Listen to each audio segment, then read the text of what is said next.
آج کے زمانے میں ایسا کون کرتا ہے بنا دیکھے شادی؟ میں نے تو کبھی سوچا بھی نہیں تھا کہ میں بنا دیکھے کسی انجان کو اپنی ہمسفر بنا لوں گا۔ مگر خیر، آج وہ دن بھی آ ہی گیا تھا جس کا مجھے شدت سے انتظار تھا۔ جویریہ دلہن بنی کمرے میں بیٹھی تھی۔ ہماری شادی کی شروعات دوسروں کی طرح نارمل انداز سے نہیں ہوئی تھی۔ میں نے کمرے میں جاتے ہی زور سے دھکا دے کر جویریہ کو بستر پر لٹایا تھا، وہ جو سادگی سے دلہن بن کے غضب ڈال رہی تھی۔ میری اس حرکت پر تل ملا گئی، کہنے لگی یہ کیا تماشا ہے؟ پہلے ہی آپ نے بہت کچھ برباد کر دیا، اب میں آپ کے ساتھ اس کمرے میں نہیں رہ سکتی، اور مجھے ہاتھ لگانے کی غلطی بھی نہ کرنا۔ وہ اٹھ کے کھڑی ہوئی تو میں نے اسے بازو سے کس کے پکڑ لیا۔ وہ کسی پرندے کی طرح میری سخت گرفت میں پھڑ پھڑانے لگی۔ میں نے غصے سے کہا، مت بولو، کچھ دیر پہلے تم نے خود ہی مجھ سے نکاح قبول کیا ہے اور اب رخصت ہو کے یہاں میرے کمرے میں آئی ہو۔ اب تو تم سہاگ رات کی تیاری کرو، میں تمہیں ہاتھ بھی لگاؤں گا اور سارے حق بھی وصول کروں گا۔ میری بات سن کے اس کے ماتھے پہ بل پڑ گیا۔ غصے میں کہنے لگی، یہ تمہاری خام خیالی ہے کہ میں خود کو تمہارے سپرد کر دوں گی۔ جس طرح سے تم نے مجھ سے شادی کی ہے نا، میں ساری زندگی بھی تمہاری نہیں ہو سکتی۔ ایک جھٹکے سے اس نے اپنا بازو مجھ سے چھڑوایا تھا، اور اس سے پہلے کہ وہ واش روم کا رخ کرتی، میں نے اسے تیزی سے کمر سے پکڑا اور اٹھا کر بستر پر پٹک دیا۔ اس کی آنکھوں میں خوف کے سائے لہرائے تھے۔ میں نے تیزی سے اس کے بازو اپنے ہاتھوں میں جکڑ لیے۔ تم یہی ڈیزرو کرتی ہو۔ اگر تم چاہتی ہو کہ میں زور زبردستی سے تمہارے وجود کو حاصل کروں تو مجھے کوئی اعتراض نہیں۔ جس طرح تم نے یہ جگہ حاصل کی ہے، اس طرح میں بھی تمہارے وجود پر قابض ہونے کا حق رکھتا ہوں۔ میں نے اسے اس کی حیثیت کا احساس دلایا تھا۔ اس کی آنکھوں میں نمی اتری۔ وہ روتے ہوئے مجھ سے کہنے لگی، مجھے معاف کر دو، مجھ سے غلطی ہو گئی۔ میرے آگے ہاتھ جوڑتے ہوئے کہنے لگی کہ مجھ سے بھول ہو گئی تھی، میں نے بس نادانی میں یہ سب کچھ کیا تھا۔ مجھے کیا پتا تھا کہ تم اپنی ضد اور خود سری میں مجھے اس جگہ پہنچا دو گے۔ اس کی بات پہ میں نے غصے سے مٹھیاں بھینچ لی۔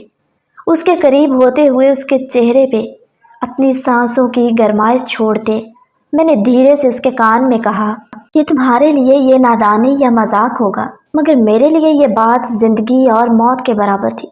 جو کھیل تم نے کھیلا تھا، اس میں کسی نہ کسی کو تو جیتنا ہی تھا، اور دیکھ لو، جیت تو میرے حصے میں آ گئی اور ہار تمہیں مل گئی۔ لیکن یہ ہار بھی تمہارے لیے جیت ہوگی اگر تم خود کو خوشی خوشی میرے حوالے کر دو۔ میری بات پر میری نئی نویلی دلہن نے انکار میں سر ہلایا تو میں نے تیزی سے آگے بڑھ کے اس کے لبوں کو اپنے لبوں میں جکڑ لیا۔ میں تیزی سے اس کے لبوں کا جام پی رہا تھا۔ اس کا وجود بستر پہ مچلنے لگا۔ وہ خود کو مجھ سے آزاد کروانے کی کوشش کر رہی تھی، لیکن میں خود پر سے اختیار کھو بیٹھا تھا۔ اس سے دور ہونا میرے بس میں نہیں تھا۔ وہ اپنی پوری جان لگانے کے باوجود بھی میرے آگے بے بس تھی۔ وہ ایک دبلی پتلی لڑکی تھی اور میں جوان مرد۔ میرے آگے اس کی ایک نہ چلی۔ میں نے دھیرے سے اس کے بلاؤز میں ہاتھ ڈالا۔ اس کی ڈوریوں سے کھیلتے میرا ہاتھ اس کی کمر تک پہنچ گیا۔ میری انگلیوں نے کس کے اس کی مخروطی کمر کو جکڑا تھا۔ اس کے لبوں سے سسکیاں نکلی۔ میری شدت کے آگے بے بس تھی وہ، اور میں اپنے جذبات سے بوجھل دھیرے دھیرے رات بیت رہی تھی، اور وہ میرے آگے ہارتی چلی جا رہی تھی۔ کچھ ہی دیر بعد میں نے پوری طاقت سے، اماں کم سے کم مجھے لڑکی کی تصویر تو دکھائیں، ایسے کیسے آپ نے میری شادی پکی کر دی؟ ایک بار مجھے تصویر بھی نہیں دکھائی۔ میں اماں کے سامنے بیٹھا بس ایک ہی تکرار کر رہا تھا، لیکن اماں کی بھی وہی بات تھی کہ شادی کے بعد دلہن کو دیکھنا، اپنی ماں کی پسند پہ یقین رکھو۔ میری ماں نے نہ جانے کسے میرے لیے منتخب کیا تھا، اور اب اس کی تصویر نہ دکھانے کی بھی قسم کھا لی تھی۔ جب میں نے بہت اصرار کیا تو کہنے لگی، میں تمہیں اس کا نمبر دے دیتی ہوں، چاہو تو فون پہ بات کر لو، لیکن چہرہ تو شادی کے بعد ہی دیکھنا ہوگا۔ یوں سمجھ لو کہ ان لوگوں کی یہ پرانی رسم ہے۔ ان کا ماننا ہے کہ اگر لڑکا شادی سے پہلے لڑکی کو دیکھے تو بدشگن ہوتا ہے۔ اماں کی بات سن کے میں نے سر پکڑ لیا۔ میں نے کہا، اماں یہ کس زمانے کے لوگ ہیں؟ آپ کو سارے جہان میں ایسے تکیانوس لوگ ملے تھے جو پرانی باتوں پہ یقین رکھتے ہیں؟ اماں مسکرا کے کہنے لگی، لڑکی بہت اچھی ہے، پڑھی لکھی ہے، سلیقہ مند ہے، سمجھدار ہے، مجھے ایسی ہی بہو چاہیے تھی۔ شادی تک کے لیے ہم ان کی بات مان لیتے ہیں، اور اس کے بعد تو لڑکی رخصت ہو کے ہمارے ہی گھر آئے گی، پھر جو تم چاہو گے ویسا ہی ہوگا۔ اماں کے آگے میری ایک نہ چل سکی، اس لیے میں خاموش ہو گیا۔ اماں سے اس کا فون نمبر لے لیا۔ شادی میں ایک ہی ہفتہ تھا، اماں نے جتنی تیزی سے رشتہ پکا کیا تھا اتنی ہی جلد بازی میں شادی بھی رکھ دی۔ دراصل لڑکی کے کچھ قریبی رشتہ دار باہر ملک سے آئے ہوئے تھے اور لڑکی کے گھر والے ان کی موجودگی میں ہی شادی کرنا چاہتے تھے، اس لیے اماں نے بھی کوئی اعتراض نہیں کیا۔ شادی کی تیاریاں بھی کرنی تھی، اماں کے ساتھ ساتھ میں بھی مصروف ہو گیا تھا اور اس نمبر پہ مجھے فون کرنے کا وقت ہی نہیں ملا۔ لیکن اس رات میں جب فارغ ہوا تو میں نے سوچا کہ ایک دفعہ رانی سے پوچھ لوں کہ وہ شادی کے لیے دل سے راضی ہے بھی یا نہیں۔ ایسا نہ ہو کہ اس کی دقیانوسی گھر والے زور زبردستی سے اسے شادی کے لیے مجبور کر رہے ہوں۔ یہی سوچ کے میں نے وہ نمبر ملایا تو دوسری طرف سے انتہائی مدھور آواز سنائی تھی۔ وہ بہت ہی نرم و ملائم لہجے میں پوچھ رہی تھی کہ آپ کون ہیں؟ میں نے کچھ جھجکتے ہوئے بتایا کہ میں نعمان ہوں، مجھے رانی سے بات کرنی ہے۔ میری بات سن کے وہ دھیرے سے ہنسی، کہنے لگی تو آپ سے صبر نہیں ہوا؟ شادی میں 4 دن باقی ہیں۔ بس اس کی بات سن کر میں ایک دم جھجک گیا اور کہا کہ ایسی بات نہیں ہے، میں بس یہ جاننا چاہتا تھا کہ آپ اس شادی سے خوش بھی ہیں یا نہیں۔ وہ کہنے لگی خوش کیوں نہیں ہوں گی، میں تو بہت خوش ہوں، آپ بہت ہینڈسم ہیں، خوبصورت ہیں، آپ سے شادی تو میرے لیے باعث فخر ہوگی۔ اور پھر اس کی بات سن کر مجھے تسلی ہو گئی۔ باتوں کا سلسلہ آگے بڑھا اور میں اس کی خوبصورت باتوں کے سحر میں کھوتا چلا گیا۔ ہمارے درمیان پیار محبت کی بات تو نہیں ہوئی، لیکن شادی کو لے کر جو اس کی سوچ تھی وہ انتہائی خوبصورت تھی، اور مجھے ایک ہی رات میں اس بات کی تسلی ہو گئی کہ اماں نے میرے لیے ویسی ہی لڑکی کا انتخاب کیا ہے جیسی لڑکی میری آئیڈیل تھی۔ ہم شادی کی تیاریاں کرنے لگے۔ دوبارہ میری فون پر بات تو نہ ہوئی، البتہ کبھی کبھار میں میسج کرتا تو وہ جواب ضرور دیتی۔ اور پھر شادی سے ایک دن پہلے میں نے اسے بتایا کہ میں ویڈنگ نائٹ کا گفٹ لینے جا رہا ہوں، تو اس نے بتایا کہ وہ بھی اپنی ماں کے ساتھ شاپنگ پہ جا رہی ہے۔ یہ سن کے میں بڑا خوش ہوا کہ کسی نہ کسی بہانے تو اسے دیکھ لوں گا۔ میں اسی مال میں پہنچ گیا جہاں اسے اپنی ماں کے ساتھ شاپنگ پہ آنا تھا۔ میں اپنی ساس کو پہچانتا تھا کیونکہ رسم کے لیے وہی ہمارے گھر آئی تھی۔ کچھ دیر بعد وہ مجھے ایک بڑی سی بوتیک میں نظر آ گئی، ساس کے ساتھ ایک بہت ہی خوبصورت اور جوان لڑکی تھی۔ میں اسے غور سے دیکھ رہا تھا۔ پھر میں نے تیزی سے اپنے موبائل سے ایک میسج کیا کہ تم کہاں ہو؟ تو اس لڑکی نے موبائل نکال کے چیک کیا اور پھر رپلائی دیا کہ میں شاپنگ کے لیے مال میں پہنچ چکی ہوں۔ مجھے یہ سمجھنے میں زیادہ دیر نہ لگی کہ وہی رانی ہے۔ میں نے اسے بتایا کہ میں اسے دیکھ رہا ہوں، تو یہ سن کے وہ چونک کے چاروں طرف دیکھنے لگی، لیکن میں جان بوجھ کے اس کے سامنے نہ گیا۔ میں چاہتا تھا کہ میں شادی کے دن اس کے روبرو آؤں اور اس سے اپنی بے پناہ محبت کا اظہار کروں، کیونکہ شادی میں بس ایک ہی دن تو رہتا تھا، اس لیے میں اسے غور سے دیکھنے لگا۔ سر سے پاؤں تک وہ حسن کا مجسمہ تھی۔ میں نے اتنا خوبصورت چہرہ آج تک نہیں دیکھا تھا۔ اسے دیکھتے ہوئے میں بری طرح سے اس کے سحر میں جکڑ گیا تھا۔ محبت کیا ہوتی ہے یہ اسے دیکھ کر مجھے پتہ چلا۔ وہ لڑکی میری تلاش میں اس بوتیک سے باہر نکلی، پھر بوتیک کے برابر میں جیولر کی شاپ کے باہر رکی۔ اس کی نظر سونے کے کنگنوں پر جمی تھی اور وہ شیشے کو چھو کر ان کنگنوں کو اس طرح سے دیکھ رہی تھی جیسے وہ اسے بے انتہا پسند آ گئے۔ اور پھر لمحوں میں نے فیصلہ کر لیا کہ یہی میری ویڈنگ نائٹ کا گفٹ ہوگا۔ جب وہ یہ کنگن میرے ہاتھوں سے پہنے گی تو اس کی خوشی کی کیا انتہا ہوگی، یہ سوچ کر ہی میں خوش ہو رہا تھا۔ کچھ ہی دیر میں میری ساس نے اسے آواز دی اور وہ تیزی سے بوتیک کے اندر چلی گئی اور میں وہ کنگن خریدنے کے لیے جیولر کی شاپ میں داخل ہو گیا۔ تھوڑی سی دیر کے بعد ہی وہ کنگن میرے پاس تھے۔ میں واپسی کے راستے پہ چل پڑا۔ میں خود کو ہواؤں میں محسوس کر رہا تھا۔ مجھے محبت ہو گئی تھی، اور وہ بھی اس لڑکی سے جو ایک دن بعد میری شریک حیات بننے والی تھی۔ شاید اس سے زیادہ خوبصورت کوئی احساس ہو ہی نہیں سکتا۔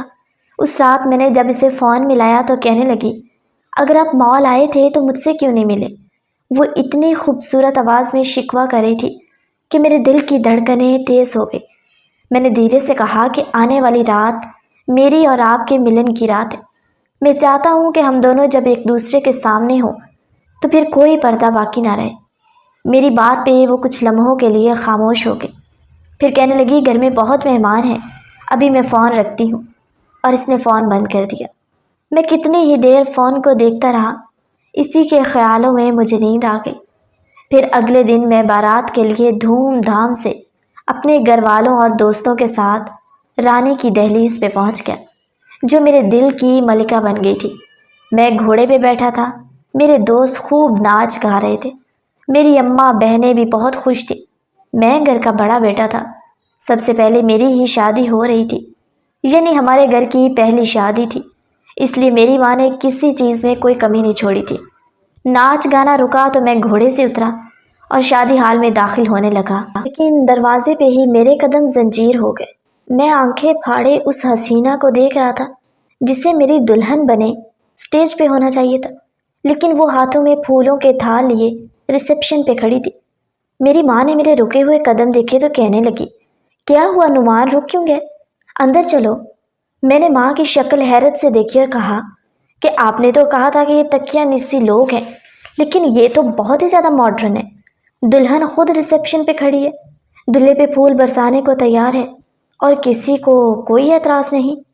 میری بات سن کے اماں حیران ہوئی، کہنے لگی، پاگل تو نہیں ہوگے؟ دلہن کہاں ہے؟ بھلا دلہن بھی کوئی ریسیپشن پہ کھڑی ہوتی ہے؟ یہ سب تو دلہن کی کزن وغیرہ ہیں جو تمہارے استقبال کے لیے کھڑی ہیں۔ دلہن تو کمرے کے اندر ہے، رانی یہاں کہیں نہیں ہے۔ اماں کی بات سن کے میں حیران رہ گیا۔ میری نظریں ابھی بھی اس حسین چہرے پہ جمی تھی جو بڑا مسکراتے ہوئے مجھے دیکھ رہی تھی۔ میں نے کہا، اماں یہ کون ہے؟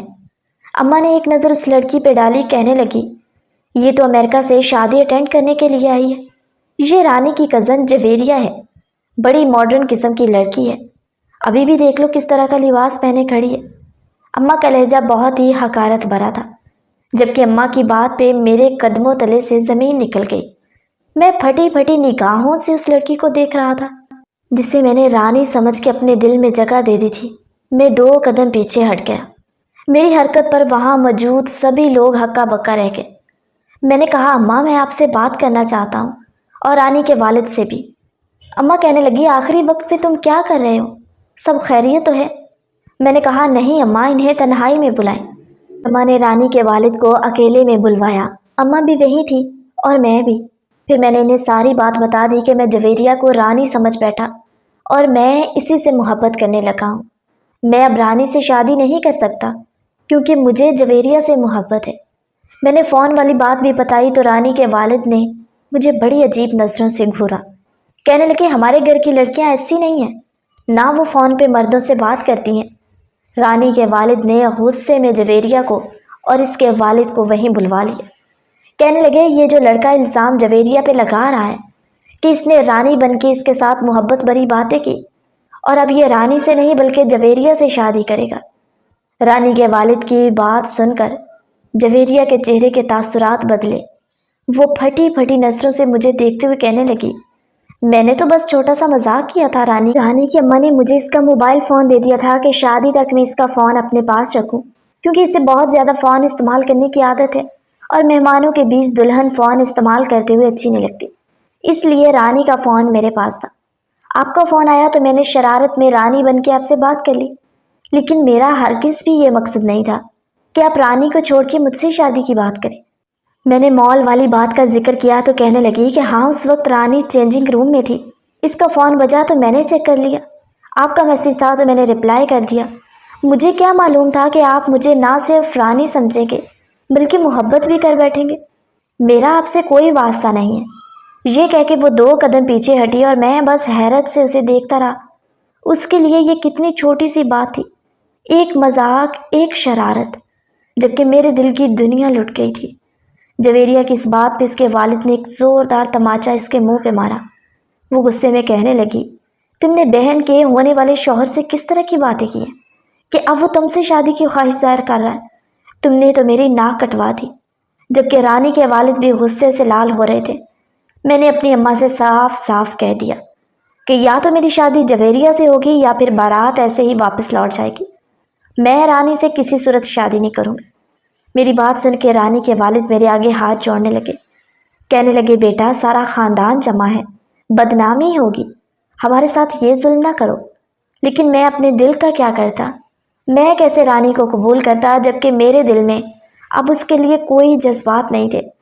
جب میں نے اپنی بات سے پیچھے ہٹنے کا اظہار کیا تو رانی کے والد نے اپنی عزت بچانے کے لیے جویریہ کے والد سے کہا کہ بھائی جان، آپ کی بیٹی جو گل کھلا چکی ہے، اب اسے اس کی سزا ملنی چاہیے۔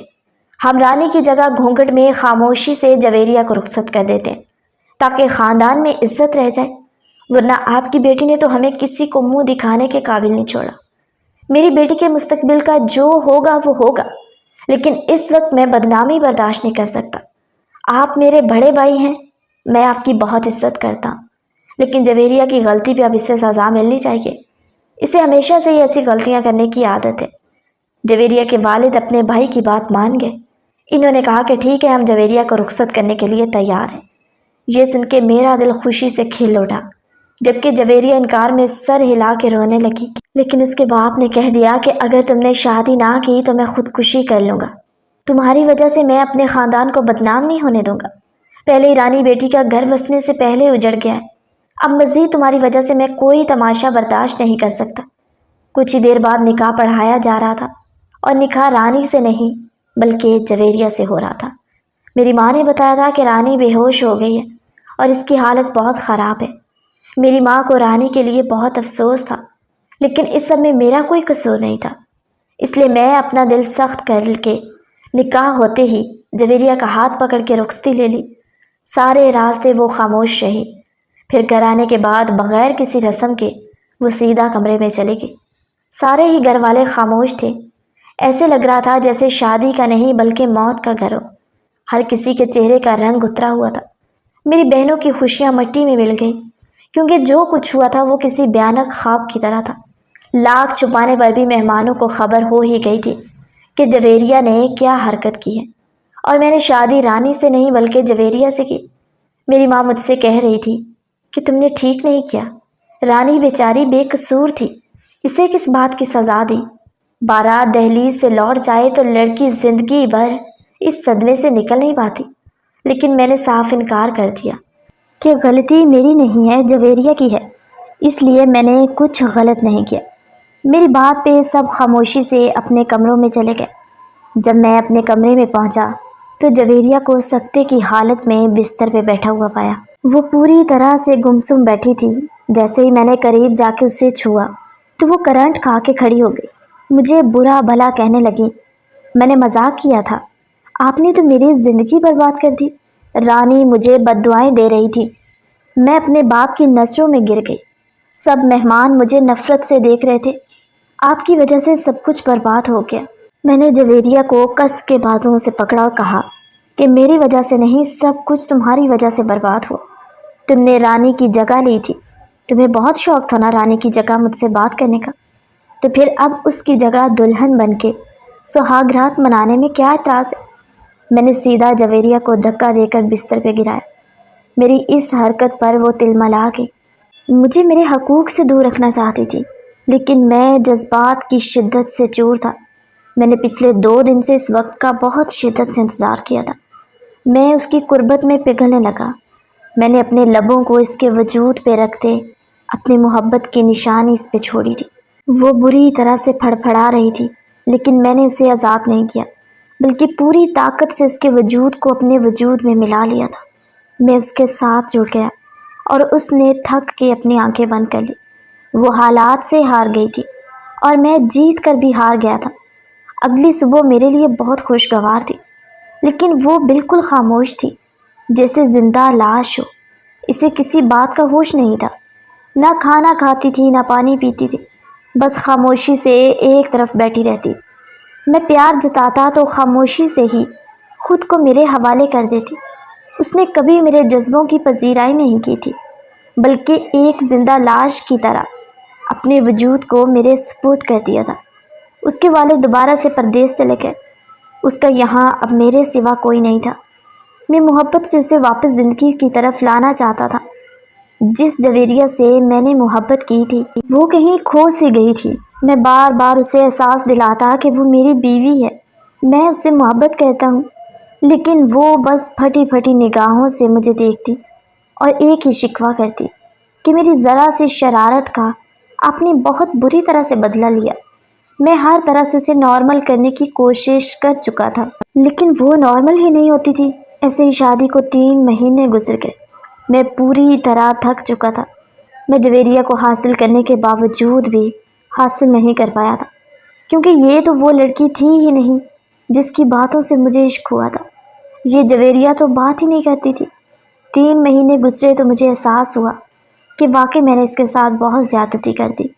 اس لیے میں نے اس کے حال پہ چھوڑ دیا، اپنا کمرہ الگ کر لیا، اپنے آپ کو اس سے دور رکھنے کی کوشش کرنے لگا۔ میرے اس عمل کے بعد وہ کچھ بولنے لگی، میری بہنوں سے بات کر لیا کرتی، میری ماں کے پاس بیٹھ جایا کرتی تھی۔ پھر کچھ دنوں بعد مجھے پتہ چلا کہ وہ امید سے ہے۔ یہ خبر میرے لیے بہت ہی خوشگوار تھی، لیکن جویریہ اس خبر پہ پھر سے خاموش ہو گئی۔ اس کے پاس بیٹھا محبت سے اس کا ہاتھ تھام کے کہنے لگا کہ یہ اولاد ہمارے رشتے کو مضبوط بنائے گی۔ یہ خبر بہت خوشی والی ہے، پھر تم کیوں رو رہی ہو؟ اس نے عجیب سی نظروں سے مجھے دیکھا، کہنے لگی، مجھے ڈر لگتا ہے کہ اگر میری بیٹی پیدا ہوئی اور اس کا نصیب میرے جیسے ہوا تو کیا ہوگا؟ پیدا ہوتے ہی میں نے ماں کو کھو دیا، پردیس میں ساری زندگی میں تنہا رہی، باپ کے ہوتے ہوئے بھی باپ کی محبت نہ ملی، اور پھر میرے باپ نے میری شادی اس طرح سے کر دی جیسے میرا وجود بالکل بے معنی ہو۔ خاندان کی عزت بچانے کے لیے میرے باپ نے میری ہی خوشیوں کو قربان کر دیا۔ اگر آپ نے میری بیٹی کے ساتھ یہی سب کچھ کیا تو کیا ہوگا؟ وہ بہت خوفزدہ لگ رہی تھی۔ میں نے آہستگی سے اسے اپنے سینے سے لگا لیا اور وعدہ کیا کہ میں اسے اور اس کی بیٹی کو ہمیشہ دل و جان سے چاہوں گا، کبھی ان کی عزت پر آنچ نہیں آنے دوں گا۔ میں نے ایک دفعہ پھر سے اسے اپنی محبت کا اظہار کیا، اور اس بار وہ میرے سینے سے لگ کے پھوٹ کے رونے لگی۔ ماں بننے کی خبر نے اسے بہت حساس کر دیا تھا۔ وہ آنسو جو کئی دنوں سے اس کی آنکھوں میں قید تھے، وہ برسات کی طرح بہہ گئے۔ اس کا دل ہلکا ہو گیا۔ میں اس کے قدموں میں بیٹھ گیا، اسے معافی مانگی اور اس نے مجھے معاف کر دیا۔ میں نے اسے وعدہ کیا تھا کہ میں اسے زندگی کی ہر خوشی دوں گا۔ میں نے اس کے ساتھ نئے سرے سے اپنی زندگی کی شروعات کی تھی۔ وہ بھی ماضی کو بھلا کر میرے ساتھ قدم سے قدم ملانے لگی۔ جو جویریہ دھیرے دھیرے مجھے واپس مل گئی تھی، جس سے مجھے عشق ہوا تھا۔ میں نے رانی سے جا کے معافی مانگی تھی، کیونکہ میں اس کا گنہگار تھا۔ شرارت اگر جویریہ نے کی تھی تو غلطی مجھ سے بھی ہوئی تھی، رانی کا کوئی قصور نہیں تھا، لیکن میں نے اس کے مستقبل کو مشکل کر دیا تھا۔ مجھے جب اس بات کا احساس ہوا کہ میں خود باپ بننے والا ہوں تو میں نے رانی کے آگے معافی کے لیے ہاتھ جوڑ دیے۔ اس نے بھی اپنی اعلیٰ ظرفی سے مجھے معاف کر دیا۔ آج میں اور جویریہ ایک شادی شدہ زندگی گزار رہے ہیں، لیکن میں سب سے یہی کہنا چاہوں گا کہ کبھی کبھی کوئی شرارت کوئی بہت بڑی سزا بھی بن سکتی ہے۔ اس لیے اپنی زندگی میں کبھی کوئی ایسی شرارت نہ کریں جس کا پچھتاوا ساری زندگی ہو۔